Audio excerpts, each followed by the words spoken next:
Umani ng papuri si Jane De Leon sa pag-endorso at pagbibigay ng payo sa kanya ni Ms. Vilma Santos Recto na 4 na beses gumanap bilang Darna sa pelikula.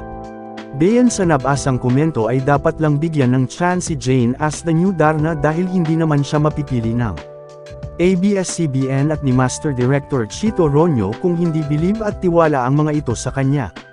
Ay nabasa nila for life ang star for all seasons at dahil inendorso nito si Jane na bagong Darna ng kanilang henerasyon ay susuportahan na rin nila ang aktres na handang-handa nang lumipad sa Lunes 15 ng Agosto before.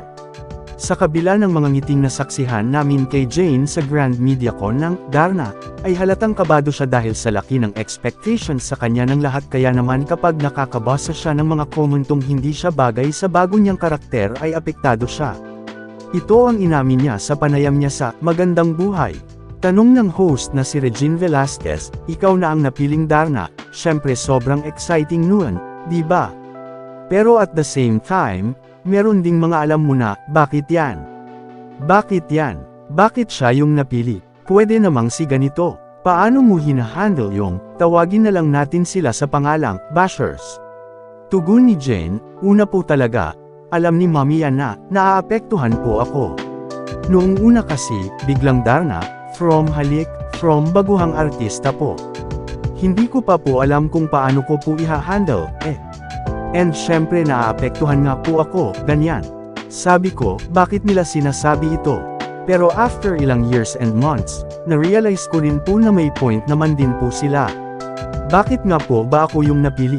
Sa totoo lang hindi ko nga rin po alam kung bakit ako po yung napili, ani Jane. Aminado rin siya na may point ang basher sa sinabing wala siyang dating bilang Darna sa panayam sa kanya sa MediaCon.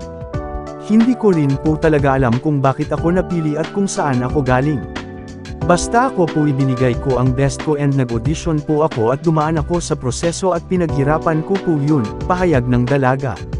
Sa iconic costume naman na isusuot ni Jane as Darna ay pareho pa rin daw at may ilang babaguhin lang dahil gagawing modern na, pero hindi na nagbigay ng iba pang detalye ang aktres. Ilang beses ding nag-practice ng pagsigaw ng Darna, si Jane, ako po talaga ang sumigaw ng Darna nagpa-practice po ako kasama ko kapatid ko, sa bahay nila.